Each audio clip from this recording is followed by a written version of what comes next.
हम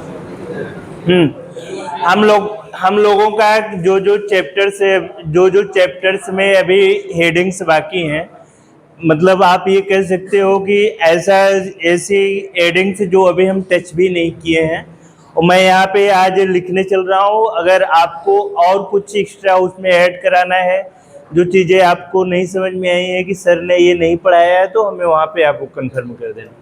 number 1, metallic bonding.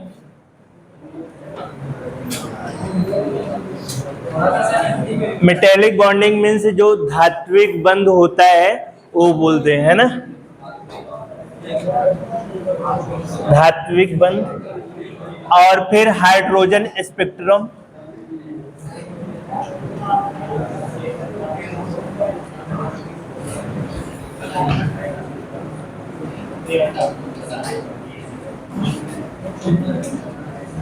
और next है सॉल्यूशन।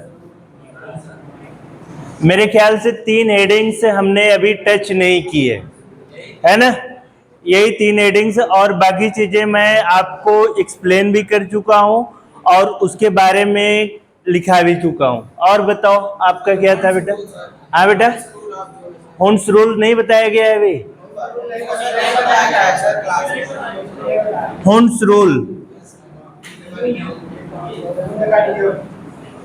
रूल नहीं बताया गया है, अभी नहीं बताया गया। चलो इसको भी हम बता देंगे। मतलब 4 टॉपिक्स आपका है कि जो आपके बारे में डिस्कस करना है ना। और आज जो हमें डिस्कस करना है आपका, आज हम सॉल्यूशन के बारे में डिस्कस करेंगे। हाँ बेटा, किसका?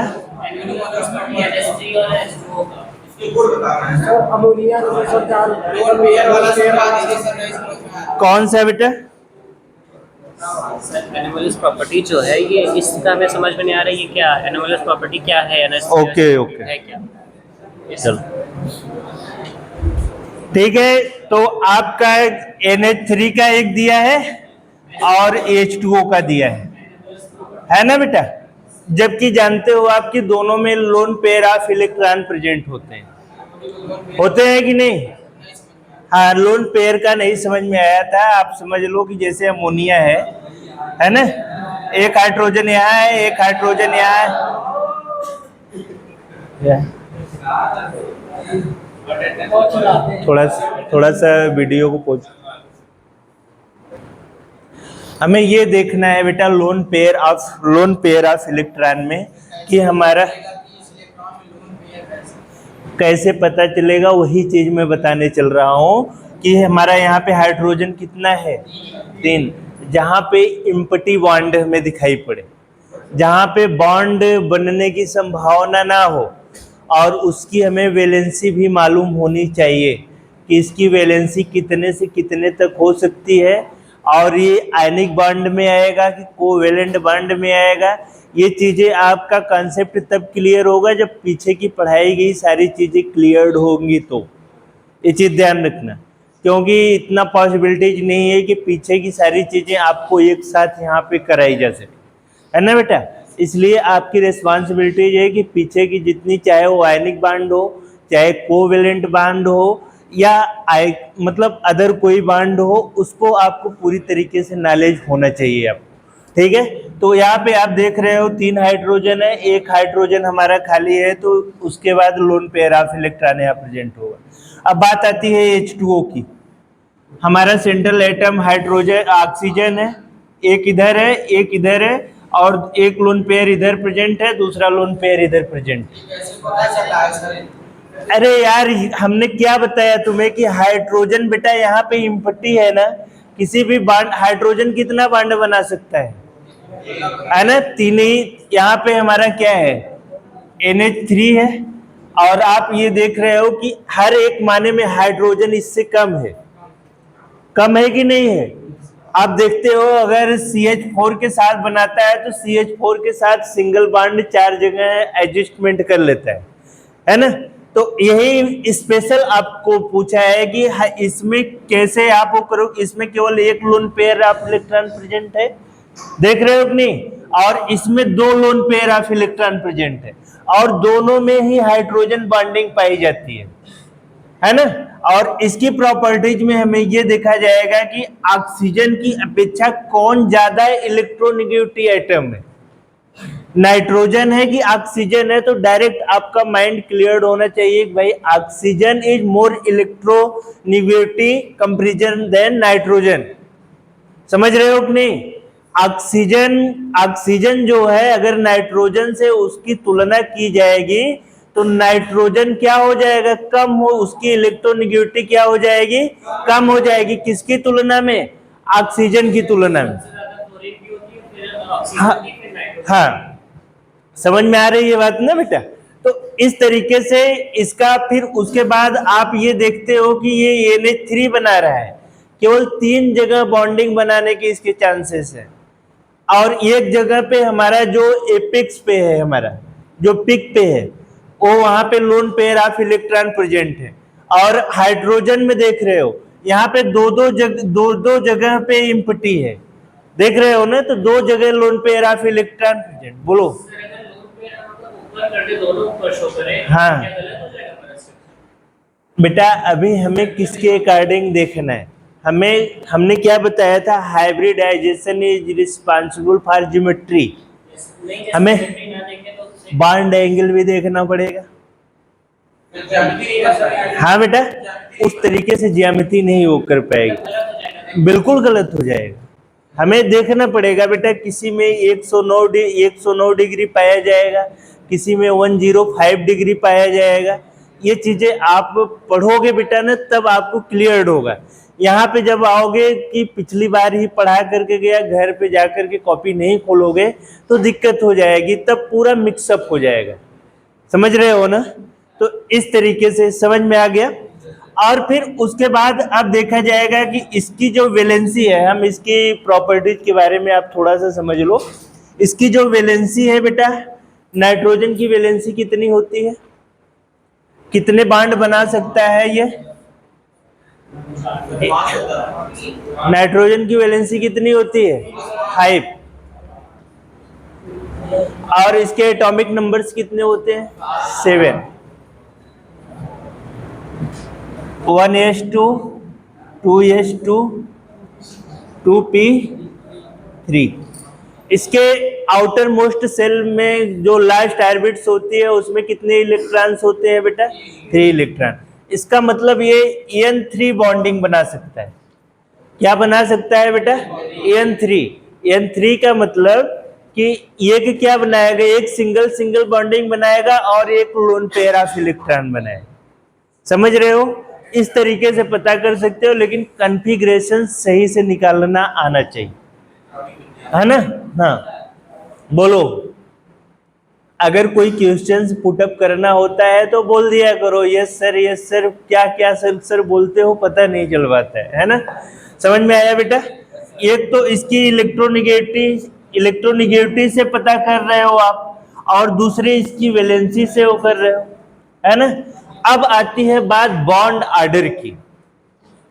किसकी बात आती है बेटा? बॉन्ड ऑर्डर, जिसे बोलते हैं BU। बॉन्ड ऑर्डर की बात करोगे, साफ सी बात है बेटा कि अगर ये लो है और ये हाई है, तो सीधी सी बात, पहले ऑक्सीजन होगा, फिर नाइट्रोजन होगा, फिर उसके बाद जितने कम होंगे उस तरीके से जो बंध बनाने का जो क्रम होगा, हाँ, बंध का क्रम। ठीक है बेटा, समझ में आया कि नहीं है? और इसमें से दोनों को ये चीज ध्यान रखना कि दोनों में हाइड्रोजन बॉन्डिंग प्रेजेंट होती है। ठीक है? और फिर उसके बाद एक चीज और जान लो कि अब BP के बारे में थोड़ा सा जान लो, बॉइलिंग पॉइंट के बारे में।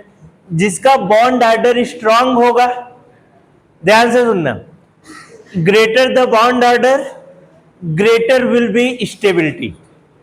जिसका बॉन्ड ऑर्डर स्ट्रांग होगा बेटा, मजबूत होगा, उसकी स्टेबिलिटी भी क्या होगी बच्चे?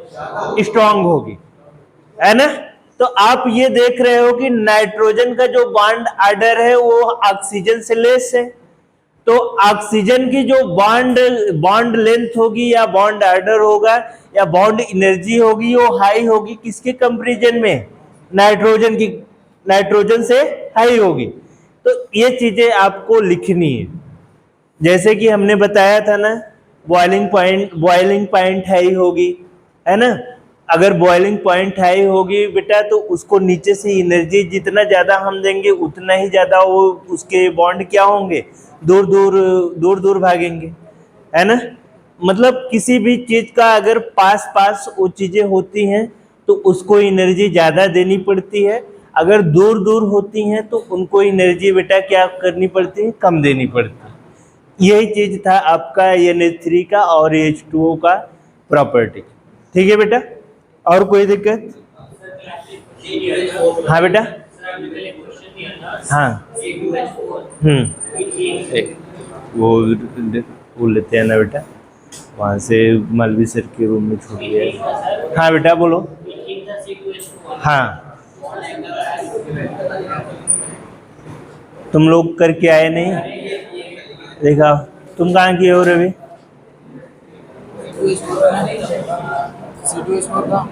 हाँ C2H4 का कहाँ किए हो?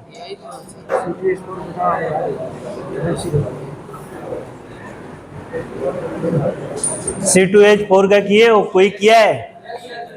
अच्छा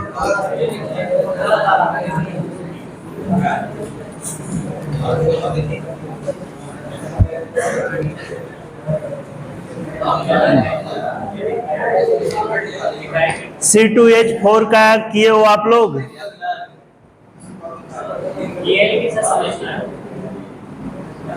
वैसे भी आपके कोर्स में है नहीं, लेकिन फिर भी मैं बताने की कोशिश करूँ। C2H4 है बेटा, आवाज नहीं, एक Ca है और एक Ca है, ठीक है। और कह रहा है कि C2H4, और हम ये कहते हैं एक H हमारा ये हो जाएगा, एक H हमारा ये हो जाएगा, और एक H हमारा ये हो जाएगा, और एक H।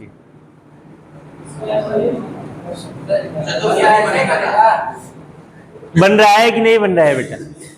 C2H4 बन रहा है कि नहीं बन रहा है? एक कार्बन इधर हो गया, दूसरा कार्बन इधर हो गया, और एक हाइड्रोजन ये, एक हाइड्रोजन ये, एक हाइड्रोजन ये। हाँ कोई बात नहीं बेटा,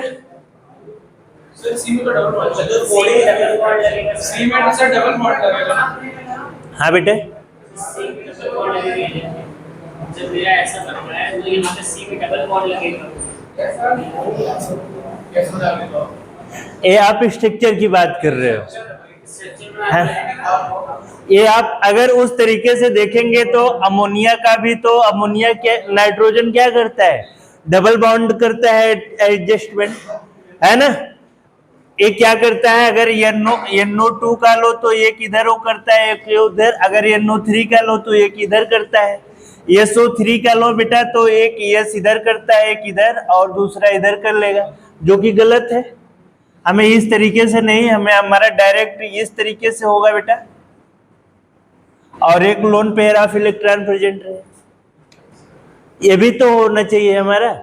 हमने क्या बोला था, hybridization is responsible for geometry, ये भी हमें ध्यान रखना है बेटा। C2H4 आपने बनाया वहाँ पे, हाँ, तो 1 2 3 4 और एक सिग्मा बॉन्ड, हाँ 5 हो गया, हाँ सर 5 तो sp3 होगा ना, आपने बताया 1 2 3 4, सर सिग्मा बॉन्ड, हाँ हमने ये भी कहा था कि जब इस तरीके की कंडीशंस होगी, जब इस तरीके की कंडीशन, सिग्मा बॉन्ड हमने कहा था, लोन पेयर ऑफ इलेक्ट्रॉन में एडजस्टमेंट करने के लिए। ये भी ध्यान दो, वहां पे जो फार्मूला हमने क्या लिखाया था, Z equal to lone pair of electron plus sigma bond, यही न किया था बेटा, यही न किया था हमें। और यहाँ पे कोई loan pair of electron present है बेटा, ठीक है बच्चे। ये चीजें नहीं, कोई बात नहीं है, अगर कोई चीज इंडिविजुअली पूछना है तो उसे आप आकर के बेटा, हमने कितनी बार कहा है, आपकी पर्सनल प्रॉब्लम्स हम क्लास में नहीं डिस्कस कर सकते हैं, है ना बेटा। कोई चीजें हमने कहा है कि अगर आपको पूछनी है तो आप आओ जहां मैं बैठता हूँ, और आपके साथ में अगर टाइम ना दूं, बगल में बैठता हूं, अगर टाइम ना दूं तो आप बोलो कि सर टाइम आप हमें नहीं दे रहे हो, है कि नहीं? अगर बेटा पर्सनली इस तरीके से हमारा सिलेबस जो है वो रन नहीं कर पाएगा, और आप लोगों को नोट्स हमने उस पे भेज दिया है, देखा है कि नहीं आप लोगों ने? और बेटा एक चीज और है कि जो आपके काम की चीजें हैं वही आप विद सिलेबस नोट करिएगा, जो आपके काम की चीजें नहीं है आप उसको नोट डाउन मत करिएगा, ठीक है ना? और उसमें से देख लो जल्दी से जल्दी, जो चीजें आपको नहीं मिल पाई हैं उसको हमें तुरंत बताओ कि सर ये टॉपिक्स हमें नहीं मिल पाई है, ताकि वो टॉपिक्स में उसको देने की कोशिश आपको कर सकूं बेटा, ठीक है? आज हम लोग पढ़ेंगे बेटा सॉल्यूशन के बारे में। सॉल्यूशन, सॉल्यूशन जिसे हिंदी में क्या कहते हैं बेटा? विलेन, है ना? और विलेन कितने से मिलकर बना होता है? सॉल्यूट और प्लस सॉल्वेंट, दोनों से मिलके क्या बनता है बेटा? सॉल्यूशन। एक विलेय होता है और दूसरा विलायक होता है। विलेय प्लस विलायक मिलके क्या बनाते हैं बेटा? विलेयन बनाते हैं, ठीक है? इतनी चीजें हमने क्या क्या बताया? विलेय प्लस विलायक मिलके हमारा क्या बनाते हैं बेटा? सॉल्यूशन। मतलब सॉल्यूट और solvent are mix up then prepared with solution. इसका आपका प्रैक्टिकल में भी बहुत ज्यादा यूज आने वाला है ना बेटे? अब एग्जांपल से लो कि कौन सा हमारा सॉल्वेंट होगा और कौन सा सॉल्यूट होगा। जैसे शुगर हो गया बेटा, शुगर को हिंदी में क्या कहते हैं? चीनी कहते हैं। तो ये क्या हो गया बच्चे? सॉल्यूट हो गया, ठीक है? और वाटर, वाटर हमारा क्या हो गया बेटा? सॉल्वेंट, ठीक है? अब बात आती है कि इसमें दो चीजें होती हैं, एक होता है बेटा होमोजीनियस, दूसरा होता है हेट्रोजीनियस। होमोजीनियस और हेट्रोजीनियस। होमोजीनियस का मतलब होता है बेटा समांगी, और हेट्रोजीनियस का मतलब होता है विषमांगी, है ना? अब एग्जाम्पल देख लो कि क्या होता है, विषमांगी क्या होता है और समांगी क्या होता है। होमो मतलब बेटा जो अपने दिल में जगह दे दे, है ना? जो अपने दिल में जगह दे दे। हो सकता है मैं तो अभी किसी और का हूं, लेकिन कुछ ऐसी कृपा करो कि मैं तेरी हो जाऊं, है ना? ठीक है, ठीक है। तो फिर उसके बाद ये होता क्या है, आप समांगी, होमो मीन्स क्या होता है बेटा? सेम। होमो मीन्स क्या होता है? आवाज नहीं। होमो मीन्स क्या होता है? सेम।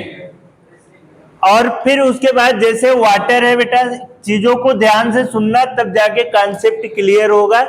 और नॉर्मेलिटी, मोलरिटी, पीपीएम, जो हमें ये सब सारी चीजें डिस्कस करना है, और इस पे बेस्ड जो हमारे न्यूमेरिकल्स हैं, अगर यहाँ से ये कॉन्सेप्ट क्लियर होगा तभी आप वहां पे क्लियर कर पाओगे, अन्यथा फिर इधर उधर भटकोगे, है ना? चलो सबसे पहले हम देखते हैं वाटर। वाटर हमारा क्या है बच्चे? सॉल्यूट है, सॉरी सॉल्वेंट है, और प्लस जो हमारी शुगर है वो क्या है हमारा?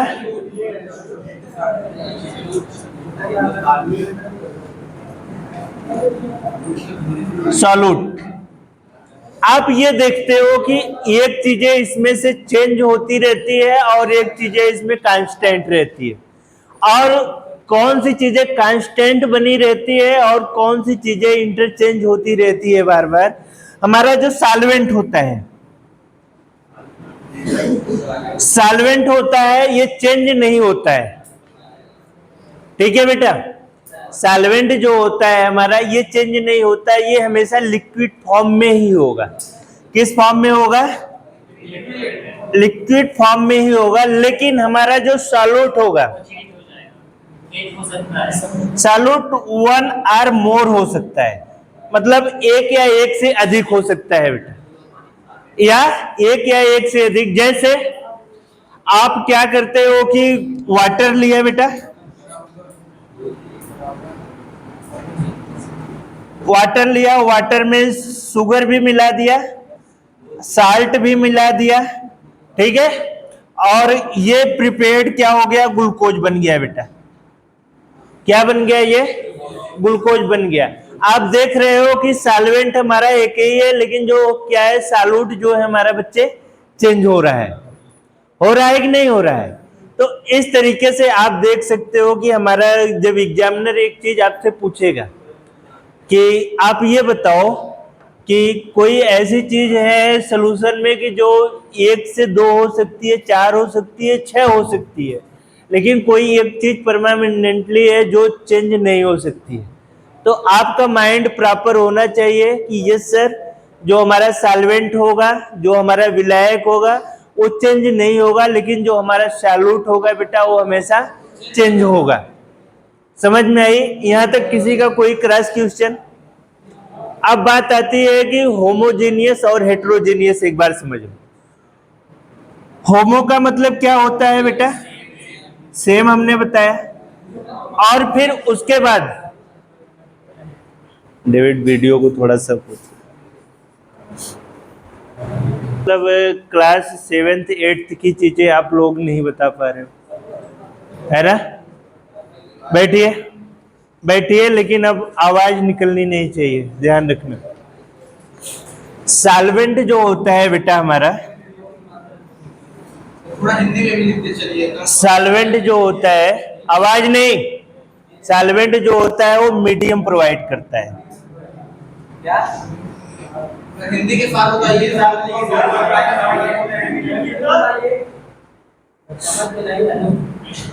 सॉल्वेंट जो होता है वो मीडियम प्रोवाइड करता है। कैसा मीडियम होगा हमारा, है ना? कैसी अवस्था होगी, गैसीय अवस्था होगी या फिर हमारा द्रवीय अवस्था होगी, समझ रहे हो? वो क्या करता है, मीडियम को प्रोवाइड करता है।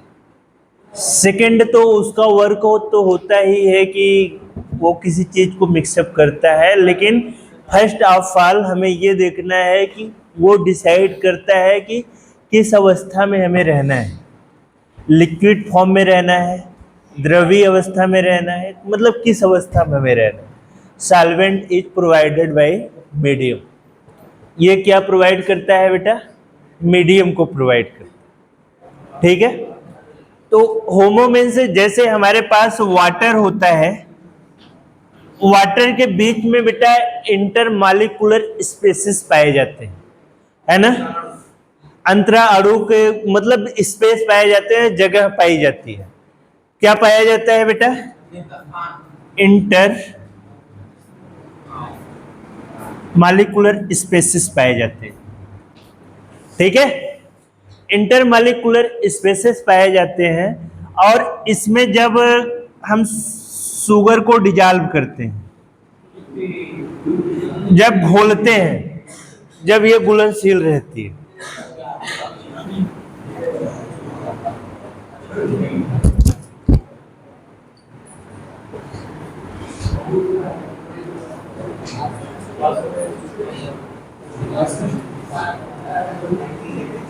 इंटरमॉलिक्यूलर जो स्पेसेस होते हैं, अंतराणु जो स्थान होते हैं, इनमें जब हम किसी चीज को डिजॉल्व करते हैं, जब किसी चीज को घोलते हैं, तो वो क्या करता है, उनके बीच जो स्थान होता है, जो सॉल्यूट के मतलब जो विलय के अणु होते हैं, रिक्त स्थानों के पास जाकर बैठ जाते हैं।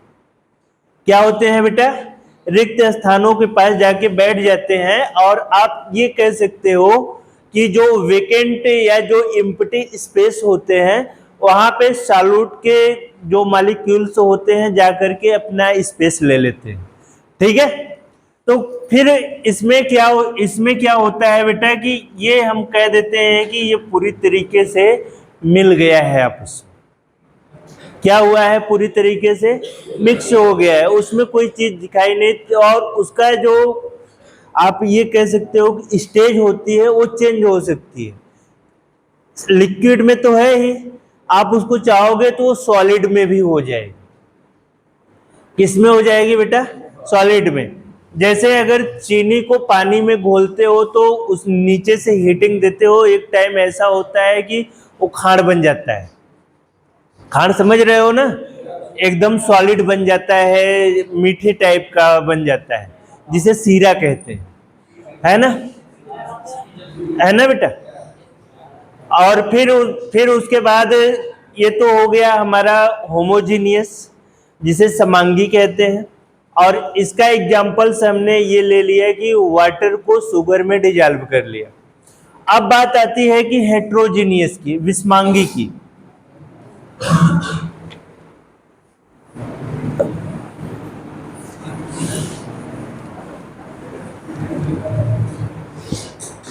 हेट्रोजीनियस में हम लोग क्या देखेंगे? विषमांगी। विषमांगी में ये देखते हैं बेटा कि जैसे NH2 है, CONH2 प्लस इसको H2O में हम डिजॉल्व करें, इसको हम बोलते हैं यूरिया। क्या बोलते हैं बेटा? यूरिया बोलते हैं। जब इसको आपस में हम डिजॉल्व करते हैं तो इसमें कोई रिएक्शन, नो रिएक्शन फाउंड, ये डिजॉल्व नहीं होता है, मतलब ये घुलता नहीं है। अगर यूरिया को आप वाटर में घोलते हो तो घुलता नहीं है, थोड़ा थोड़ा घुलेगा और फिर उसके बाद नीचे सेटल्ड हो जाएगा, मतलब नीचे बैठ जाएगा। उसके जो छोटे छोटे अणु होते हैं बेटा वो क्या हो जाएंगे? बैठ जाएंगे नीचे एकदम छोटे छोटे। तो इसको हम कह सकेंगे कि ये क्या होता है? ये हेट्रोजीनियस का एक एग्जांपल है। और दूसरा हम ये कह सकते हैं कि जैसे बेटा ये वाटर है और वाटर के बाद हमारे इसमें सिलिका है, SiO2। क्या है? सिलिका, जिसे बालू बोलते हैं, रेत, है ना? आप देखते हो कि वाटर में कितना भी हम उसको घोलें वो घुलता नहीं है, और नीचे क्या हो जाता है? सेटल्ड हो जाता है। ठीक है बेटे? तो इस तरीके से हमें ध्यान रखना पड़ेगा कि होमोजीनियस और हेट्रोजीनियस का बेस्ट एग्जाम्पल क्या है। और अब हम बात लेके चलेंगे कि टाइप्स ऑफ सॉल्यूशन क्या होता है।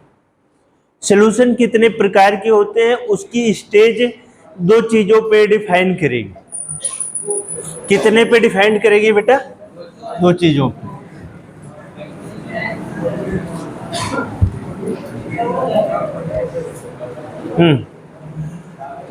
Types of solution.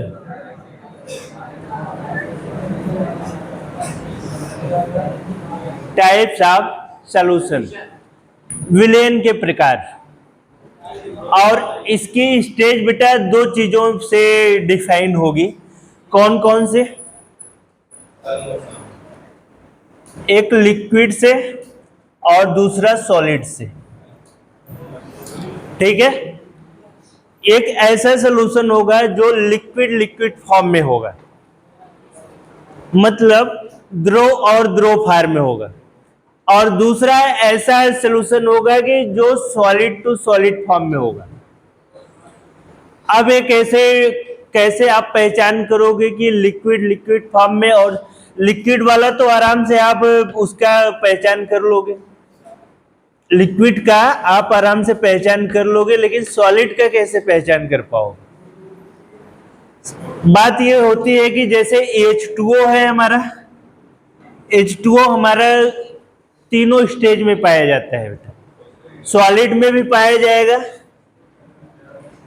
लिक्विड में भी पाया जाएगा, और गैस में भी पाया जाएगा। मतलब ठोस, द्रव और गैस तीनों फेज में पाया जाता है। पाया जाता है कि नहीं पाया जाता है? बोलो बेटा। चलो, सॉलिड में जब ये आइस बन जाएगा, लिक्विड में जब इसको हीट किया जाएगा तब, और इवापोरेशन में जब इसको बहुत ज्यादा हीट कर दिया जाएगा तो इवापोरेट हो जाएगा, वाष्प बन जाएगा। ठीक है? इस तरीके से बात, अब ये तो आपका आइस का हो गया। नेक्स्ट ठीक है, ठीक है बेटा। फिर उसके बाद जब हम लोग ये सब चीजें देख रहे हैं तो हमारे एग्जाम्पल्स भी, न्यूमेरिकल्स भी, क्या कुछ बोले हैं क्या सर? अच्छा, तो इसमें क्या है कि जब न्यूमेरिकल्स आपका आता है तो न्यूमेरिकल्स दे दिया जाता है कि 1 kg ऑफ आइस। अब आपका दिमाग एकदम पूरी तरीके से मूवमेंट करने लगेगा कि भाई आइस को कैसे केजी में वो कर रहे हैं, वो तो उसका वेट मोर देन हो सकता है, लेस देन हो सकता है, मतलब अधिक भी हो सकता है, ज़्यादा भी हो सकता है। तब हमारा माइंड यहाँ पे जाना चाहिए कि फेज ऑफ लिक्विड्स या फेज ऑफ सोल्यूशन पे। ठीक है बेटा? हाँ बेटा, कौन? चलो आ जाओ बेटा, अंदर आ जाओ। चलो, हमें तुमको और पहले बताना चाहिए था, हम तो भूल गए थे कि ये आ रही है। चलो, नहीं आवाज नहीं किया करो आप लोग ना बेटा, क्योंकि जो रिदम रहता है वो टूट जाता है ना बेटा। अब देखना, ध्यान से देखना। सॉल्यूशन में जो हमारा रहता है बेटा सर, वो डाइल्यूट होता है। डाइल्यूट सॉल्यूशन, डाइल्यूट को हिंदी में क्या कहते हैं बच्चे? तनु विलयन, है ना। और सेकंड हमारा क्या होता है बेटा? कंसंट्रेटेड। इसको हम क्या बोलते हैं बच्चे? सांद्र विलयन। ठीक है। फिर थर्ड हमारा होता है सैचुरेटेड सॉल्यूशन।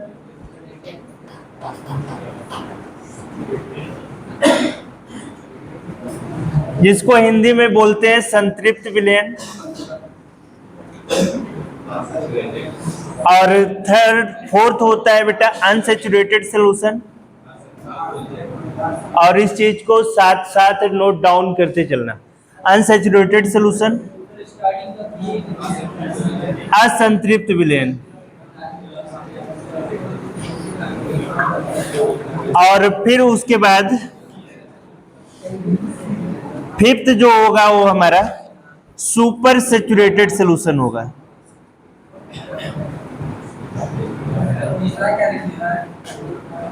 थर्ड है हमारा सैचुरेटेड सॉल्यूशन। ठीक है बेटा।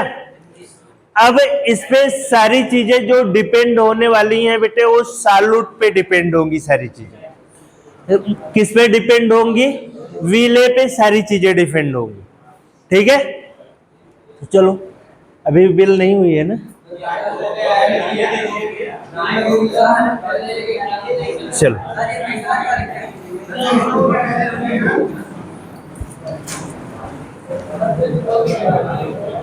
हाँ, इधर देखना, ये हमारा तनु विलयन है, ये सांद्र विलयन है, संतृप्त विलयन है, ये असंतृप्त विलयन है, ये अति संतृप्त विलयन है। कौन सा? ये संतृप्त विलयन, संतृप्त विलयन, है ना। सबसे पहले हमें डाइल्यूट में ध्यान रखना पड़ेगा। सारी चीजें हमारी, हमने क्या बोला था, किस पे डिपेंड होंगी? सॉल्यूट पे। किस पे डिपेंड होंगे? सॉल्यूट पे। डाइल्यूट सॉल्यूशन में सॉल्यूट की जो मात्रा होगी वो क्या होगी बेटा? लेस होगी। मतलब जो विले की मात्रा होगी वो क्या होगी बच्चे? कम होगी। तो आप ये कह सकते हो कि वह विलयन तनु विलयन कहलाता है जिसमें विले की मात्रा क्या होती है बेटा? कम होती है ना बेटे।